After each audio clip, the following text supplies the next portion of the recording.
Hello friends, பெரம்பலூரில் பார்த்தீங்கன்னா புற்றுநோய் விழிப்புணர்வுக்கோசரம் ஒரு மாரத்தான் நடத்தினாங்க. அந்த மாரத்தானில் ஒரு 57 பேர் கலந்துட்டாங்க. 57 பேர்த்தில் இவரும் ஒருத்தர். இவரோட வயசு பார்த்திங்கன்னா 73 வயசில் 7 கிலோமீட்டர் மாரத்தானை வந்துட்டு நிற்காமல் ஓடிட்டே இருக்கிறாரு. ஒரு இடத்துல கூட குடிக்க தண்ணியோ எதுவுமே வாங்கலை. ஒரு இடத்துல கூட அவர் நிற்கலை. இங்கே மக்கள்லாம் பாருங்கள், அவரே தான் பார்த்துட்டு இருக்கிறாங்க. இவர் ஓடுறதே தான் பார்த்துக்கிறாங்க. ஒரு வயசில் ஓடுறாருன்னு சொல்லிட்டு பார்த்துட்டு இருக்காங்க. இவரோட சின்ன பசங்க நிறையா பேர் இவரை பார்க்குறாங்க. அதே மாதிரி முன்னாடி பார்த்திங்கன்னா போலீஸ் இருக்கிறாங்க. போலீஸ் வந்துட்டு இவரை கைத்தட்டி என்கரேஜ் பண்ணுறாங்க, ஓடுங்கன்னு சொல்லிட்டு.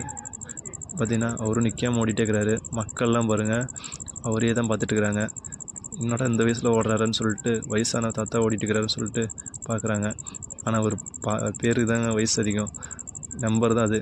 ஆனால் ஒரு வயசுக்கு 7 கிலோமீட்டரை 40 நிமிஷத்தில் கம்ப்ளீட் பண்ணுறாரு மாரத்தானில்.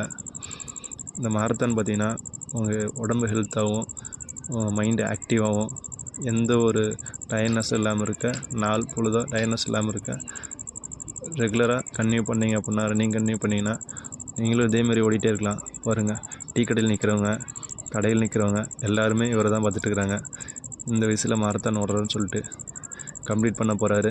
மாரத்தான் கம்ப்ளீட் பண்ணி முடிக்க போகிறாரு.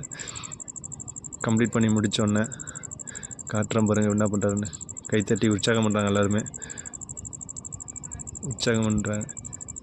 இவர் பாருங்கள், காலேஜில் ஸ்கூலில் ஒரு ஸ்டாஃபு, கணக்கு வாத்தியார், ரிட்டையர்டு ஸ்டாஃப் இவர்.